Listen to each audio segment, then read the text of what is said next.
Matt, you can no longer grow green beans. The leaves shrivel. That's interesting. Let's come back to that. All right, so now does everyone see, everyone has the screen on their, the PowerPoint on their screen? No, I'm having trouble.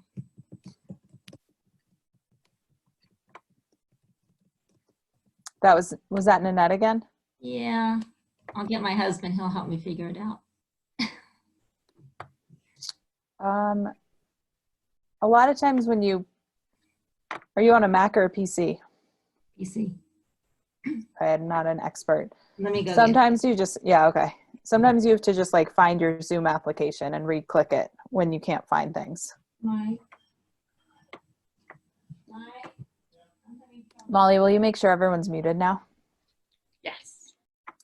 Awesome. Well, so welcome everyone. For a lot of you, welcome back. The last class was on starting your own seedlings, and this one is going to be about sort of organizing your space and prepping your garden so that you get the most produce from it that you can. So I'm going to go through a lot of different tricks in this class.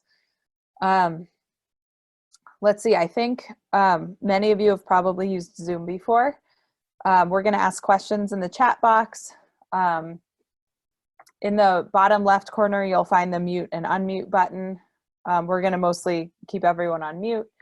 And then you can change your view. It's normally in the top right, whether it's speaker view or gallery view will end up, you'll see everyone's faces, but for this, you'll probably want to leave it on speaker view. So I know a lot of you, but I don't know everyone. I'm Farmer Becca. I run the farm at the Boulder JCC. I grew up in Boulder, but started to farm elsewhere. I have a lot of growing experience from New England, and then attended the UC Santa Cruz Farmer Training Program right before I moved back here to start running the farm. When I first moved back here, I ran a commercial cut flower farm for 4 years actually, while we were starting up the farm at the JCC. We're gonna do cut flowers in case people are interested. That's the next class next week. If you're interested in growing a backyard bouquet, that's the next Zoom class in the gardening series. And then Molly is actually gonna lead one on backyard chickens, Farmer Molly, who's also on the call. She's our farm educator right now at the Boulder JCC.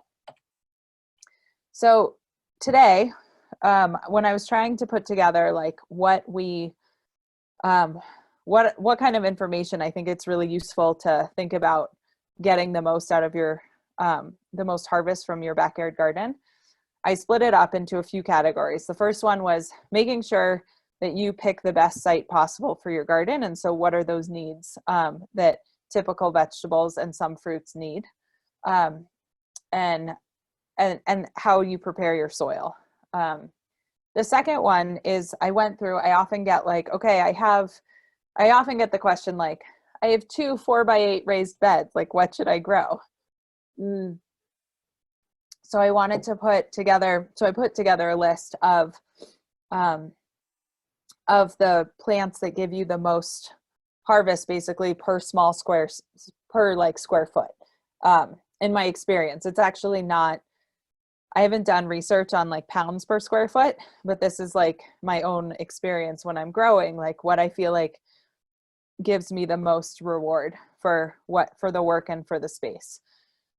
And then I'm going to talk about moving toward a continual harvest. I'm going to talk about the difference between a determinate and an indeterminate plant and what that means. And then if you have something like a carrot that you plant 1 seed in the ground and you get 1 carrot in return, how you can get carrots for the whole season. And then going through a few other tricks to basically help make sure that your garden stays productive. Crop rotation is a question that I get a lot, so I wanted to give like a little brief primer on that. A word about square foot gardening. And then Molly knows this, and some of the rest of you do too. I am obsessed with row cover, so I'm going to talk about that. And I think it increased my harvest. And then planting from a seedling, which we talked about last class. Okay, so are there any questions thus far? Okay, looks like we're okay. And I think everyone's, yeah, there's no one in the waiting room, so we'll get started. All right, so this is obvious, but gardens need sun. However, I also feel like one of the things that people tell me is like, I just never get good tomatoes. And when I ask them, well, how much sun do you have in your garden? It's like, well, it's on the west side of my house and it's actually shaded for like half the day. So gardens need, to grow most of the vegetables that we eat, they need 12 hours of at least 12 hours of direct sunlight a day, for the most part. And that happens, if it's full sun from March through September, you get that. In October, the sunlight decreases a bit and you'll see the growth of your plants does as well. And then thinking about where south is, for how you're planting like a tall thing next to something that's not as tall. So, if you have a row of tomatoes on the south side of your garden, then they're going to start shading out what's directly north of them. Depends on the time of year, because in the middle of the summer, the sun is much higher in the sky and you don't get as much of that effect. But, on the edge seasons, you probably will. So you need more space around a tomato plant to make sure that the other plants get sun. I also, though, with this subject, I wanted to talk a little bit about microclimates, because not everything needs 12 hours of sunlight. And so I have a video about it that didn't upload to the presentation, but let me play this for you. This is our greenhouse. In this video, I want to talk a little bit about sunlight. We have some cucumbers planted here that we planted from seed. I'm going to pause. Molly, can you confirm that I shared the sound correctly? Play it again. At the same time that we planted cucumbers on the other side of this massive kale plant. And this side of the bed gets more sunlight. So those cukes have grown quicker and they germinated faster than the other side. So you can see what a difference sunlight makes in terms of photosynthesis and soil temperature. At the end of this bed, you'll see smaller cukes. This is an example of our drip irrigation actually isn't rated to go this whole length of bed. So this side actually doesn't get as great watering as this does. But you can also see that there are certain crops that take advantage well of cooler soils and less sunlight. So we planted, so there is this massive kale plant that's also contributing to the shade. Tall plants will shade out smaller ones, obviously, as is this system stuff that's part of our greenhouse. But I took advantage of the cooler temperatures that exist right here, and we planted spinach, which in our greenhouse in April gets a little warm for spinach, but I'm thinking that that's going to be a good microclimate for it. So the spinach will probably thrive. These cucumbers I actually don't think will thrive until maybe even another month or two till it gets warmer. And the sun is higher in the sky, so that'll get more sun there as well, I think.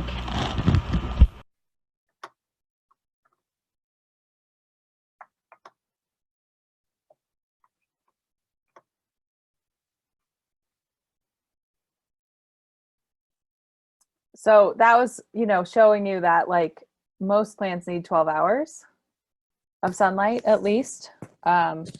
Sunlight equals energy, but you can use a cooler or shadier spot to your advantage, especially in the middle of the summer in Colorado, and grow something like lettuce or spinach that doesn't need that full sunlight. And for the most part, if you want something to fruit or to flower, it needs more hours of sunlight. than if you're just going for a leaf, like spinach or lettuce. The next, so we need sun, we need water. The plants, vegetable and fruit and flower, most of them that we grow in in this setting, need about an inch of water per week. Here in Colorado, we get that through irrigation almost exclusively. So drip irrigation is a good way to go. In that last video, you saw those little micro drips. You can get that micro drip system in a lot of, I think you can get it at McGuckin. I want to say when overhead irrigation is using a sprinkler or watering it by hand, if you're trying to get something to germinate, or even if you have young plants, it can be nice to establish them with overhead irrigation if you have that option. In my garden, sometimes I set up my oscillating sprinkler, like the picture to the left. And sometimes I just take and I turn that on for 10 minutes every day.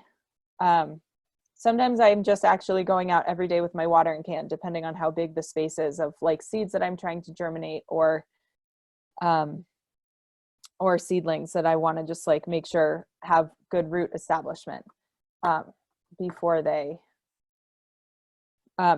go exclusively to drip, because drip doesn't get it makes like a circle underneath the soil, or I guess a sphere, and it doesn't always get the short roots wet. But as your plants get older, they have roots that deep, and so as your plants get older, you water more deeply and less often. And so I actually have another video on soil moisture, because it's another, I think it's another question I get a lot, and another mistake that I see is people watering too often and not enough. So they're watering to get the soil, the top wet, and then it's not going through down to the bottom, or they're watering so much that it's just like they're getting a crust or algae growth on the surface. So I have another video next about checking your soil moisture. Oops. There we go. All right, so here I wanted to just show you that for the most part, the top of this soil is dry, which is what you actually want for your garden most of the time. You want to see that the top is dry, unless you just watered, or unless you're trying to get seeds to germinate. But the way that you can tell if you need to water, I'm using this tool called a hori hori, which I love. It's a Japanese tool. It's sort of half knife, half shovel, and you can stick it in and dig down to where the roots of your plant probably are, and check the soil moisture. Now if your soil clumps like this and gets your hands a little bit brown, then you have enough moisture in your soil for those plants. And it all depends on how big your plants are and how far down you need to find moisture. So like a tomato could actually go even further than a couple inches to find moisture once that tomato's mature. And here we have some young peppers and young lettuce, so I'm going to want to make sure that the root zone, which that lettuce I'm pretty sure, as I just planted it, is only about 2 to 3 inches. So I really want moisture about an inch below the soil. Those peppers I bet are more like 6 inches below. I want to find nice moisture. Nice thing also about that hori hori, as you can see, it's marked with inch markings. So you have a really clear.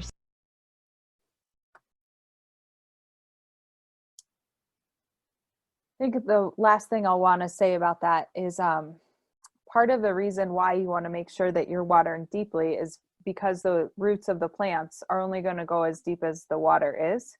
And letting it dry down at the top encourages those roots to go deep, which is they're going to find other nutrients. They're going to just become an overall stronger plant. Soil. So we did sun, we did water, soil, obviously. So what comes from soil? Soil is where the root growth is. And the nutrients, most of the, or not all of the nutrients, unless, well, few exceptions, but they come from the soil. The more organic matter, basically you have, the more microbial life in general. This is how it works. Like, you have organic matter in the soil, you have more microbial life. That leads to soil aggregates. It leads to better moisture retention in the soil. And the microbes are also what release actually the nitrogen and the phosphorus and the potassium. And it makes all of those nutrients more available. So what that means is the sort of the inorganic part of soil is the sand, the silt, and the clay. Sand, silt, or clay. In Colorado, we have mostly clay. Our soils tend toward clay. Loam means a good mixture of all three, and it means that also that you get good water retention. But if you have something that, if you have a soil that's not like amazing, it's too sandy, it's too heavy, it has too much clay, or it feels like it does, the other thing that fixes that is just adding more organic matter, the compost. And then the other piece of that, though, is when you're talking about gardening in small spaces, you know, so 4 raised beds in your backyard, you want to maximize your harvest, which means that you end up planting, you'll likely plant plants closer together than possibly at a farm scale or other scales. So supplemental fertilization, even with all the compost, is a great idea for that situation. And so when plants are young, more nitrogen is necessary for leaf growth. And when plants, if you have a plant that you want to flower or fruit, like a tomato, they need more phosphorus at the end of their growth. You can get organic fertilizers, and especially fish emulsion, that have both of those qualities. And what we do in my garden is we'll just water it. The fish emulsion is a liquid, and so we just mix it in our watering can per the directions, and we water our plants not once a week, but you know, sometimes when they're stressed, sometimes when we first plant a seedling, or you know, on a schedule of like no more than once a week, but probably more like every other week, depending. And if plants are yellowing, one of the things that could indicate that is not enough nitrogen. And for tomatoes, sometimes at the end of their lives, the leaves start to purple, and that's because they need more phosphorus. You can also put a slow release granular fertilizer down in your bed at the beginning of the season, and that should also provide what your plants need for the whole season. Now, I want to caveat all this with, like, a lot of organic farmers aren't using this kind of supplemental nutrition, and they have more space and they have more time to cover crop and let their fields lie fallow. And so so they're able to put more organic matter and nutrition into their soil without having to use those other inputs. So I also get the question about raising beds or not, like to just grow in the ground versus growing in a raised bed. In Colorado, so places that get more rain, it's really nice to grow in raised beds because they're better for drainage. Colorado, that's not really a consideration.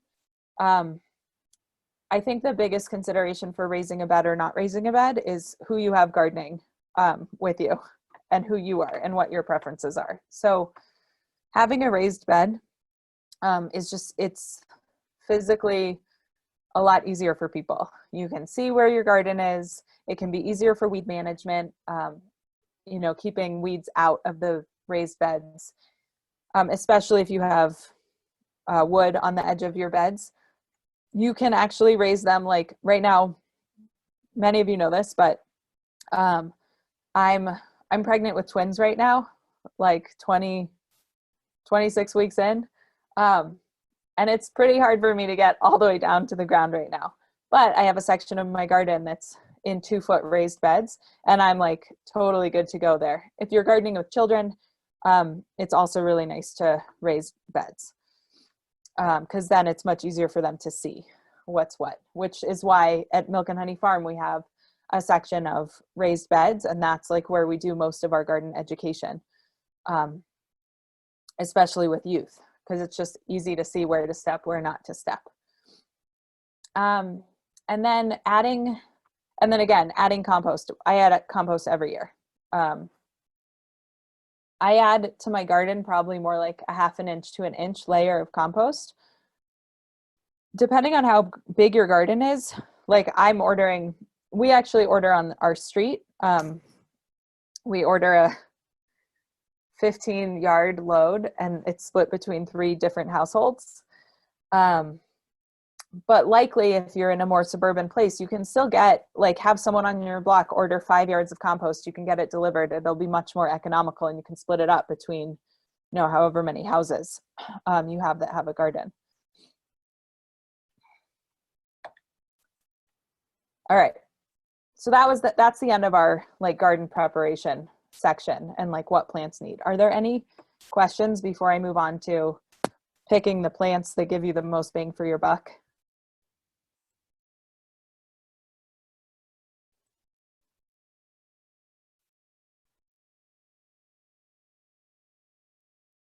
All right, so we'll move on. And you can just write those questions in the chat box as you have them. All right, so choosing what to grow. The first thing is think about what you like to eat the most in terms of, vegetables and herbs. Oh, I see a question. Raised beds don't need more water. It should be about the same. The question is, do raised beds need more water? But hopefully you all have the chat box that you saw that. All right, so another consideration is what tastes so much better from your garden than it will from the store. I find that tomatoes by far, right, are just better from your garden than they are from the store, maybe even from the farmer's market.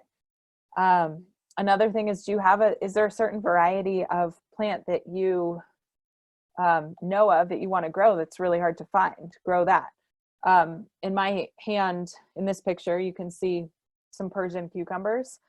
I'm obsessed with, I love cucumbers, but I don't grow any thick-skinned cucumbers. So I love Persian cucumbers. I love the Armenian cucumbers. I'm pretty into pickling cucumbers. And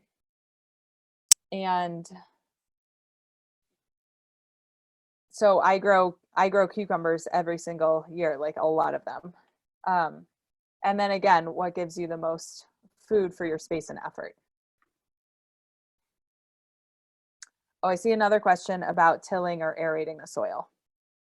I did have a note about that in the slideshow. I mix in the compost with the first few inches of soil in my raised beds, and that's all the tilling or aerating that my raised bed garden needs. And I don't, one of the things that they talk about is to not pulverize your soil if you can, because it ruins those aggregates that the microbes have made. So it's sort of like a forking into the soil to mix that compost. And that being said, I also have a big space in my yard that I actually use. I use a tiller, and on the farm we use a tiller to mix everything together, because it's just not practical to do it on a hand scale. But I would say that for most of you who I think are doing a backyard garden scale, that just mixing in that compost to the top is going to do all the aerating that you need.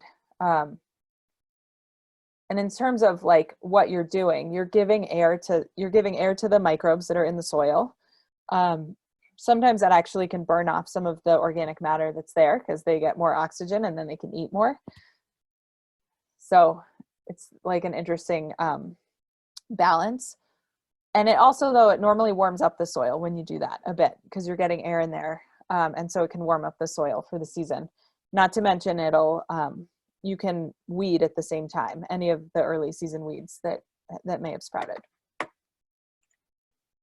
right, so here we're going to move on to my lists of what gives you the most bang for your buck in terms of your garden. So the easiest and most productive plants to grow are, I think, all indeterminate. So indeterminate means that the harvest, you harvest them over a period of time. So they don't give you everything all at once. They'll just keep on giving. So things in this category: tomatoes. Tomatoes, actually, there are determinate tomatoes, but normally home gardeners, like those are for like canning on a large farm scale, the determinate tomatoes. Your cherry tomatoes and most things you'll get from a garden store or plant sale are going to be indeterminate. Cherries especially seem to be, I think, really productive, or they seem really productive. It could be the same number of pounds per plant, but you're getting like so many bite options, fruit options. Hot peppers, and maybe it's because you don't need a lot of hot peppers, but if you like hot peppers, one hot pepper plant is going to give you a lot. Kale and chard, they keep on giving those leaves.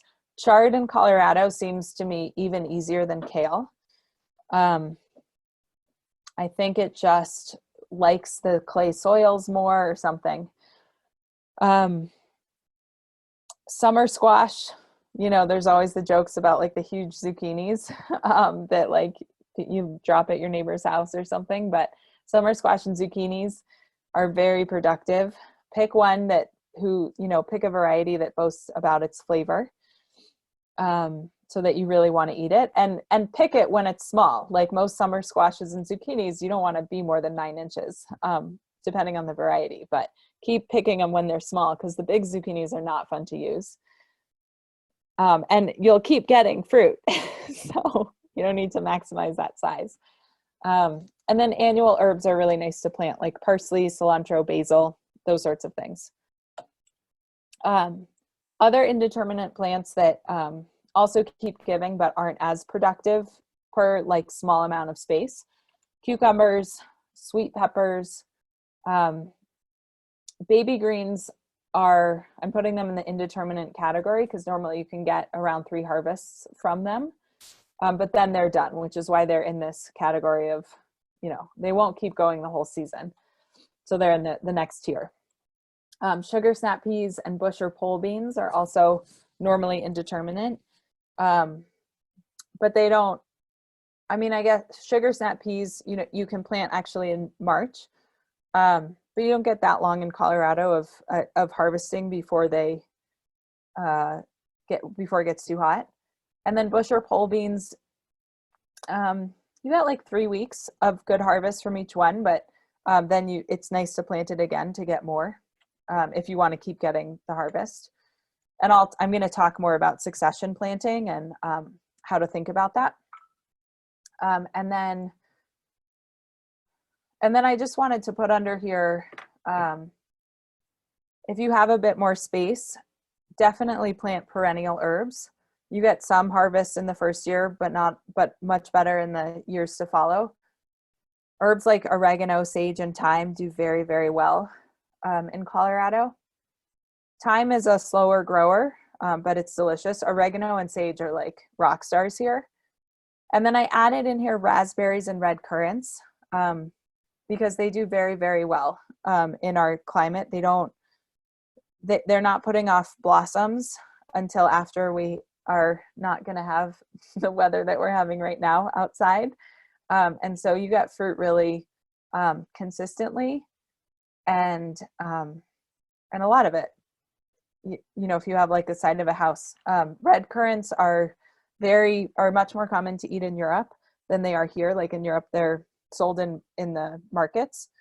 Here they're not. They're amazing. They're delicious. So try them out. My favorite variety thus far that seems so productive is called Red Lake. So plants that definitely take up more space. Eggplant, broccoli, melons, those are all indeterminate. But you need like a fair amount of space for each of those things to get, a substantial harvest. But broccoli, I would say, I couldn't decide if it was going to be on this list or the previous list, because though it's often like you just cut the big head and then you're done with the plant, a lot of broccoli has side shoots. And so pick a variety that says you can keep cutting the side shoots that form. And then it becomes indeterminate and actually will probably give you little broccolinis for a number of weeks.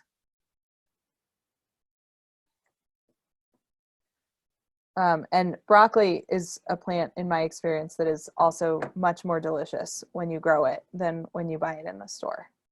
And of course, melons are as well. So both of those are like, they're on my list. I plant all three of those, but I do have a little bit more space. And then other things, head lettuce takes longer to mature than the baby lettuce. And you only harvest one per seed that you plant, or plant seedling. And then roots, same thing. You can only harvest it once. Radishes, turnips, beets, carrots. So for those determinate plants, again, I'm going to get into succession planting and how you can think about getting, don't plant all your head lettuce at once, so that you can, so that you're not eating 10 heads of lettuce over 2 weeks. You're eating them over the whole season. Plants that really take up a lot of space and don't give you a lot back. Winter squash. But if you have a big section of space for winter squash, also there are varieties that you cannot find in the store and that are so delicious. Onions, parsnips, cabbage. Cabbage takes a lot of space to grow. It's like 4 times as much space for a cabbage that's like for one cabbage plant than one kale plant, and you only get one cabbage from it. Potatoes, I feel like take up a lot of space, and I'm not convinced that the flavor is better from the garden. Corn takes up a whole lot of space, especially because you need a big section of corn because it's wind pollinated. And then something that I know that a lot of people, especially if they have kids, plant, and you should plant it if you have kids, is strawberries. But strawberries, they're in the ground. They're perennial, so they're in the ground for the whole season. And depending on the variety, they flower earlier. Like their flowers are damaged by our late frosts. In Boulder, I feel like strawberries aren't necessarily worth it if you have limited space.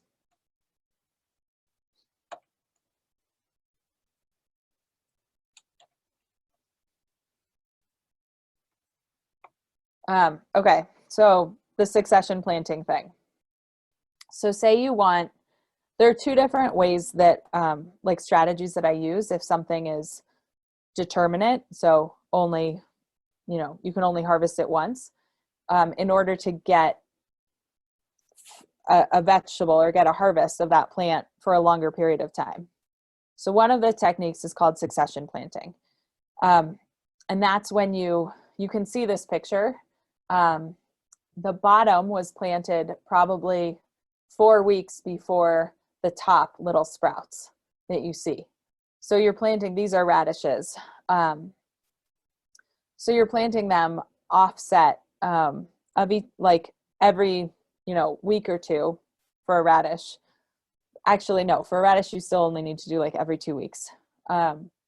This picture is just showing you something more dramatic.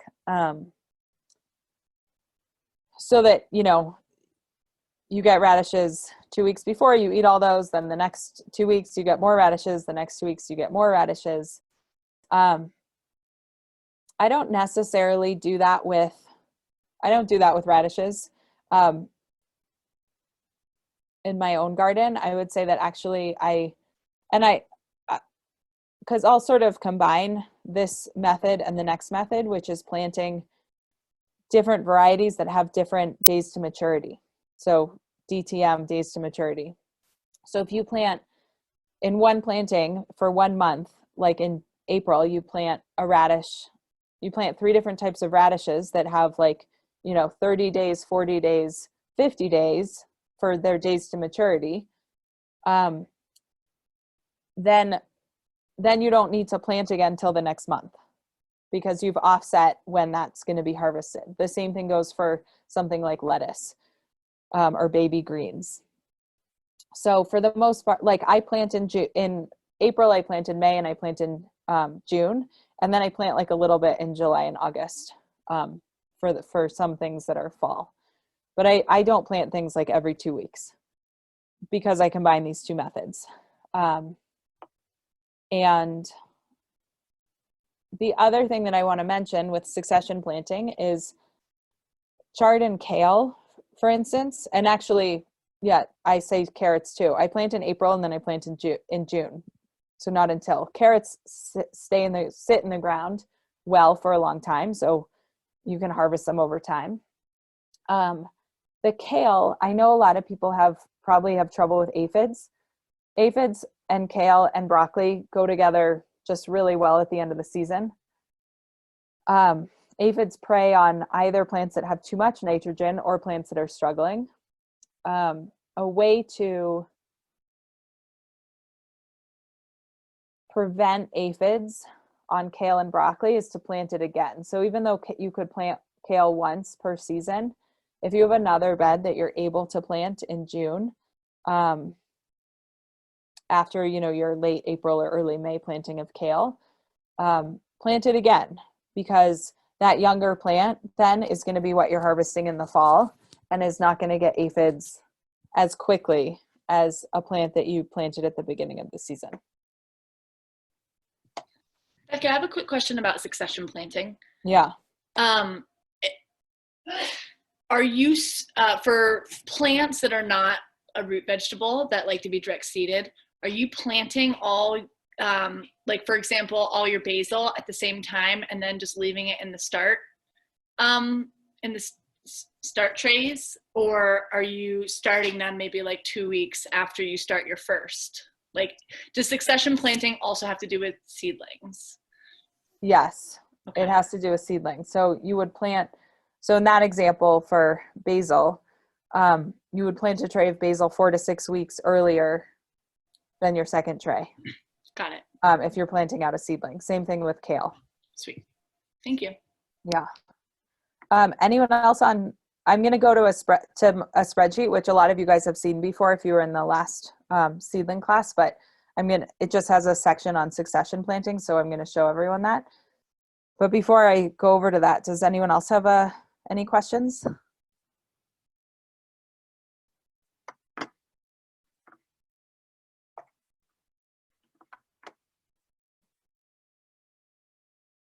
All right, so I'm going to send this all to you, but this is my veggie planting spreadsheet for Boulder, Colorado, and it has this column here, this called succession planting, and how often you plant things.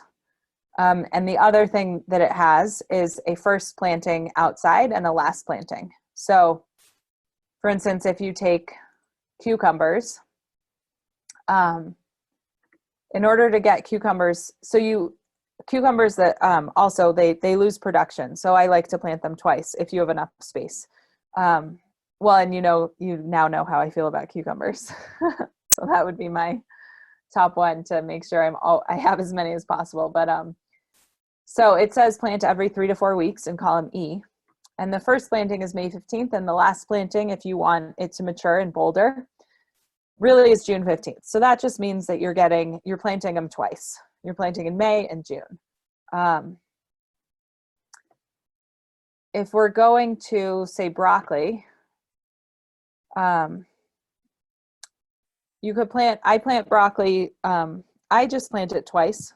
I plant it in late April and I plant it again in June, but you could plant it mid-April, mid-May, mid-June, and even the early part of July, and do succession planting of broccoli in order to vary your harvest. So that's how that part of the spreadsheet works. So I'll make sure that everyone has this if you didn't get it last time. Any questions on that spreadsheet before we go back to the PowerPoint?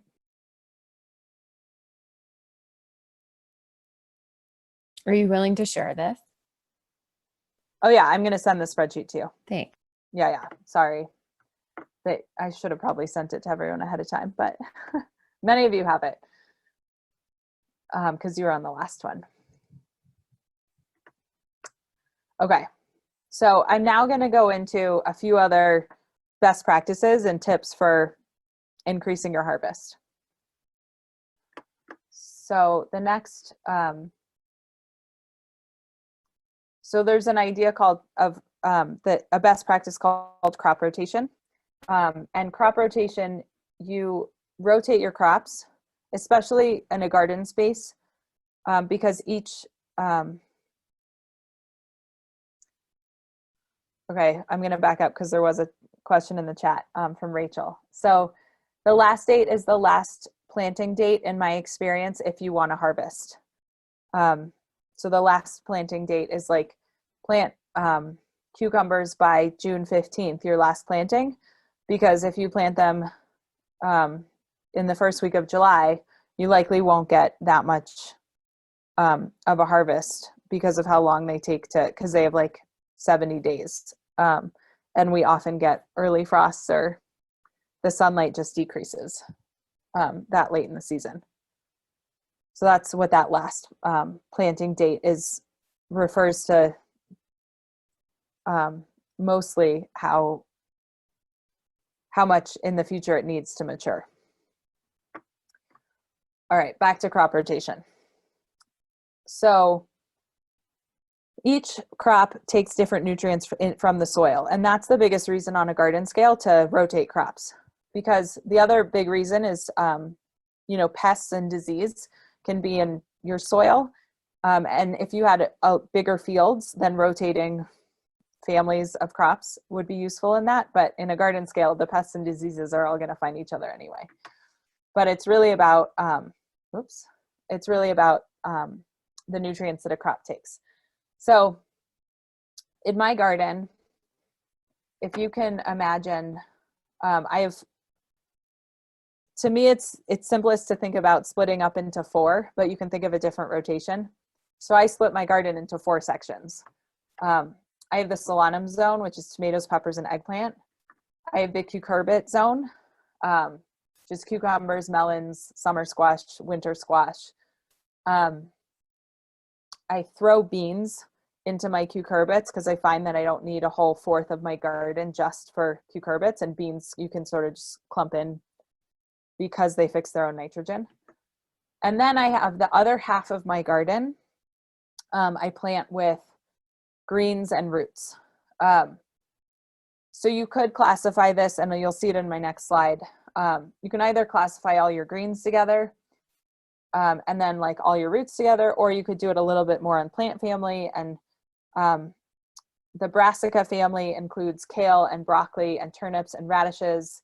So you could do like a brassica block and then another block of your carrots and your beets and your chard and your lettuce, like the other things. The greens and the roots don't take as much from the soil as the tomatoes and the cucumbers and things in those families, which is why they're a little bit less important to keep keep into strict groups.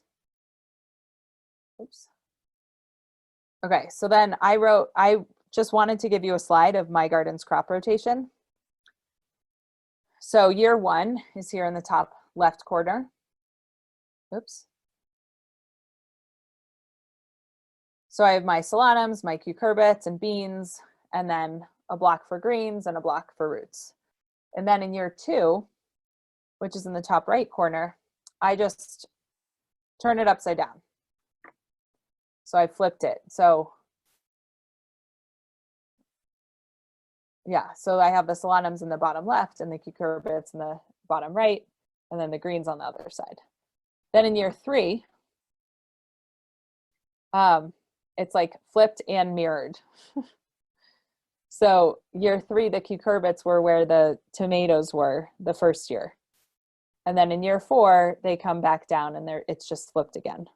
And so that's just an example of a 4-year crop rotation. So then in year 5, it would go back to what I had in year 1.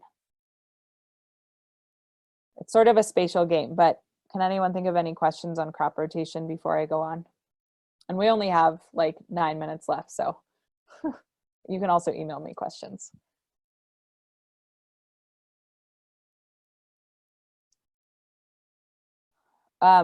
Okay, so then for high density planting, there are actually three things for high density planting that I want to mention. One is check out the book called Square Foot Gardening. It's an especially nice way for when you're first starting out in gardening, or even if you have a lot of experience, to think about how much space each crop needs. It says, like, basically divide your garden into square feet, and you can plant, one broccoli plant in each square foot. You can plant, I think, like 4 basil plants or 4 lettuce plants in each square foot. And it has like a blocking system. And it's going to be different than what your seed packet tells you, because your seed packet is going to give you on more of a farm scale, like, okay, plant carrots, every inch, but in rows that are every foot apart. So this is going to tell you that actually, based on root growth and sunlight needs, you can get more per square foot. And it's definitely, as I said before, reliant on adding compost and adding fertilizer, because it's not taking in those things into account as much. Another technique that probably you all have experience with is just making sure to use your vertical space. So trellising things that climb, like cucumbers, pole beans, and sugar snap peas. And that way they won't take up a sprawling area in your smaller garden. And the last method I have a video on, and it's basically, if you have something that is a bigger plant and takes a little longer to mature, as that plant is getting bigger, you can plant something smaller that matures quicker, that you can then eat. So the example I'm going to give in this video is planting baby greens next to pepper plants.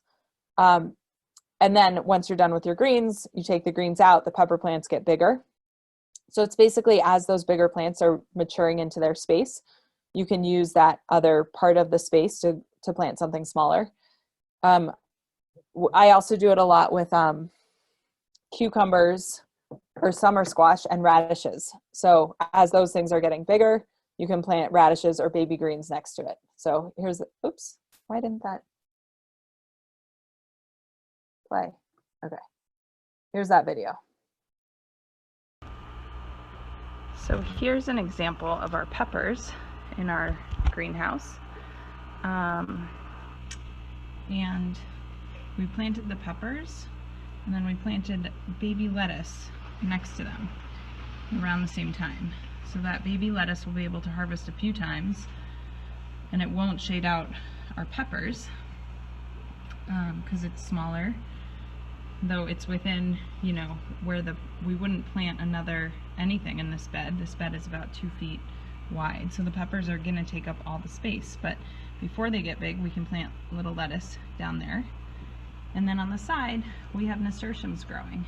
Nasturtiums are an edible flower, and they also, the more flowers you have, the more food you have for beneficial insects who need to come in and get, some calories from nectar, in addition to the calories they get when they feed off of other pests like aphids. You just want to make sure, so that baby lettuce is small right now, and you want to make sure that you remove it after you harvest it a few times before it starts to get big and tall, like this lettuce, which is about to bolt, which means it's going to seed. So that lettuce we harvested a number of times, and now is too big, going to seed, and we better take it out.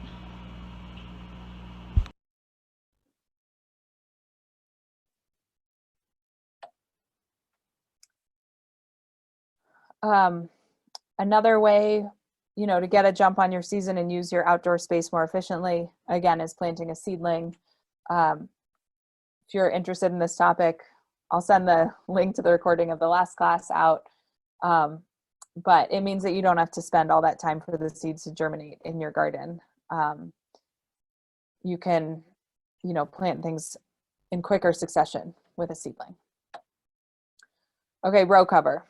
Let me just see, oh yeah, okay, I think this is my last topic. So row cover is my favorite favorite thing to do in Boulder because of our crazy climate.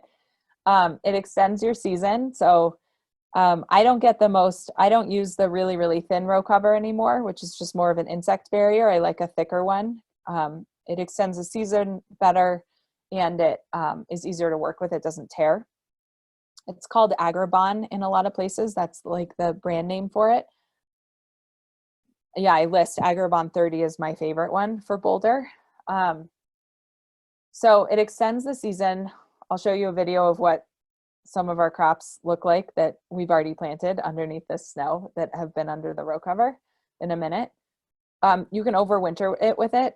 I did a double layer of Agrabon this winter in my garden, and my chard and my carrots are thriving that were planted last fall. But I'm mentioning it especially here because greens, like it makes it easier for plants to grow, especially in Colorado where it's so dry and so sunny and so windy. It maintains humidity and decreases wind underneath. And so seedlings, like kale, just grows so much bigger and so much faster, and same with tomatoes and peppers. You need to make sure to take it off before something is going to flower if you need it to fruit, like a pepper. Well, tomatoes you have to stake once they get tall, so you have to take it off. And cucumbers, same thing, they need to be pollinated. The hoops that you see in this picture aren't necessary for everything. So hoops help keep the row cover off the plant. And it's nice to have hoops with things that, with tall plants like a tomato or a pepper or kale, especially once kale's getting taller. But things that grow like sort of from the leaves come from the bottom, like chard or lettuce or any of the roots, carrots, radishes, turnips, you don't need hoops at all. You can just lay it straight on top. This is just another picture of, you can see the hoops. It's really important to have a good way to hold the row cover down in our climate because we do get so much wind. You can see I have sandbags in this setup. This is a picture of my cut flower farm, not my backyard garden. So it's more of a field scale. But sandbags, we use sandbags or bricks is our favorite method to keep it down. And here, you guys, just check this out. This is a video from this morning. I wanted to show you one of our beds. You can see this is basically just covered in snow. It's today, but I shoveled out a corner. I wanted to show you under our row cover. There's a chard that we planted, I don't know, 2 weeks ago underneath this row cover. This is the Agrabon 30. So you can see we didn't hoop, there are no hoops. When there's still such a big chance of snow, it's hard to have anything that can't get a little smushed, but the chard in there should be fine. Not so sure about the kale, but I think it's also actually gonna be totally fine. Lettuce and spinach, anything that doesn't really grow tall, can definitely be fine with no hoops under that row cover.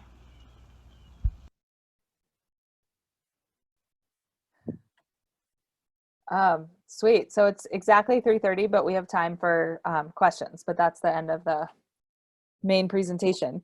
It was funny to hear my voice just now in that video because I had my face mask on, which is required on the JCC campus right now. So it was more muffled. Anyway, yeah, what questions do you have? Write them in the chat box for now. Thanks for Rebecca. We are in a very densely populated area of Boulder, so we don't really have a ton of space. Being that the girls are finally at the age where I think they could appreciate something like this, I'm wondering if we should just do our balcony off the front of the house faces east. So we get sun sort of most of the day there. I'm wondering if we should just do like tomato plants in bigger flower boxes, or there is an area of the yard that we could dig up, but there's a fence right next to it that I feel like it would be just north of the fence. So I feel like the sun would, in the summer, we get decent sun. In fact, the grass is all dead there, which is why I was thinking of putting a garden, but I don't know if it's enough sun throughout the day, knowing that we should have 12 hours. Yeah, I think I would maybe just try and measure it. Like how many hours? Right.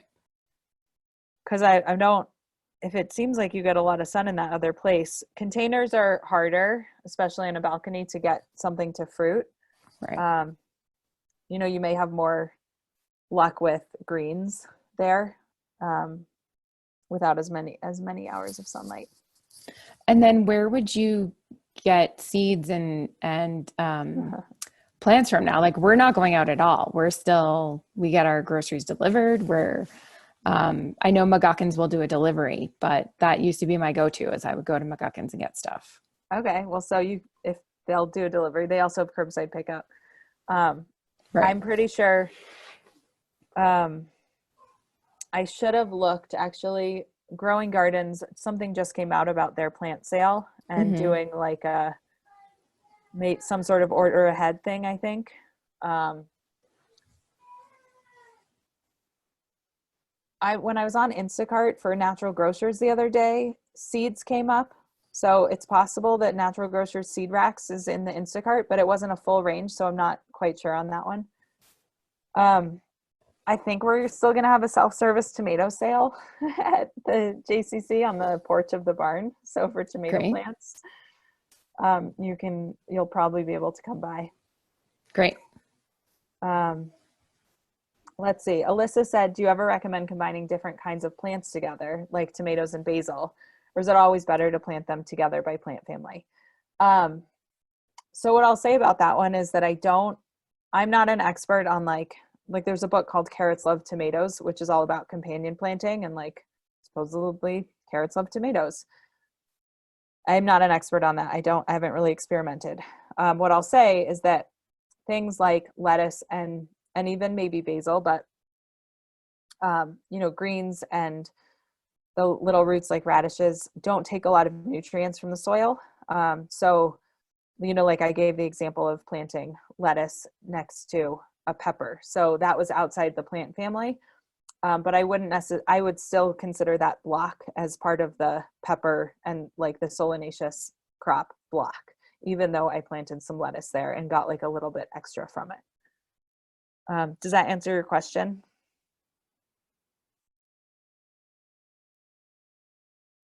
Cool.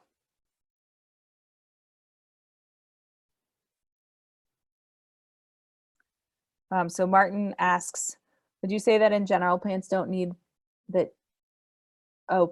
need pollination would do better in areas that get less sunlight? I mean, it's more about fruit versus leaf. A lot of times you can get away with leaves not needing as much sunlight because fruit, like flower production, is often triggered by hours of sunlight. Not always, but a lot of times there's a biological mechanism in there. So, because pollination, you can actually, the cucumbers, those favorite cucumbers of mine, the Persian ones, don't need to be pollinated, even though they're fruit. So they're parthenocarpic. So it's more the fruit versus leaf.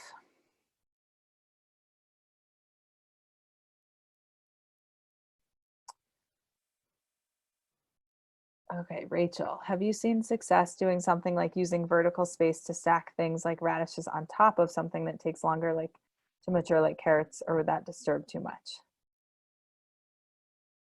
I'm not sure I totally get the question, but you probably could plant radishes more closely to carrots than you could plant the next carrot row, because you would be taking out that radish before the carrots would grow big enough to need that space.